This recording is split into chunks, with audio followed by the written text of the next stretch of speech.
Көсемәлі Сәттібайұлы, тоқ қуат.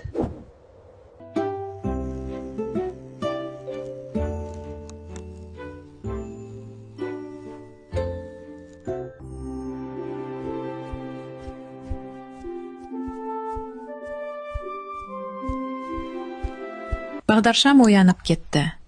Көздері жыпылық-жыпылық етеді. Біреу бүйірінен жайлап түрткен сияқты ма өзі? Сәлеметсің көрші. Ұйқыңғанды ма? Мен тоқпын. Тоқ қуат десен де болады. Сәлемет. Тоқ қуат? Онда мен Бағдаршам боламын. Білем. Сенімен танысқанша асық болдым. Бағдаршам енді байқады.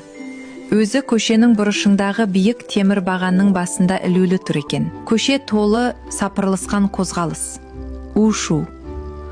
Бағдаршам солардың үстінен төне қарайды. Ештеңеге түсініп болар емес. Неге іліп қойған? Көшедегілердің бұл жасыл көзін ашқанда қозғалып, қызыл түсті көзін ашқанда аялдайтыны қалай? Бағдаршамның ойын сезгендей тоқ тағы да сыпырлап сөйлей жөнелді.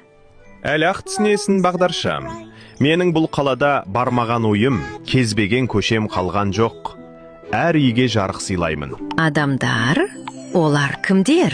Адамдарды бүкіл тіршілік атаулының қожайыны десе де болады.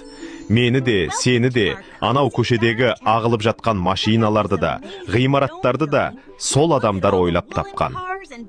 Осы кезде барып, Бағдаршам есіне әлдене түскендей күлімдеп қоя берді. Енді есіме түсті. Деп қуана айғайлап жіберді. Назарларыңызға рахмет. Сау болыңыздар.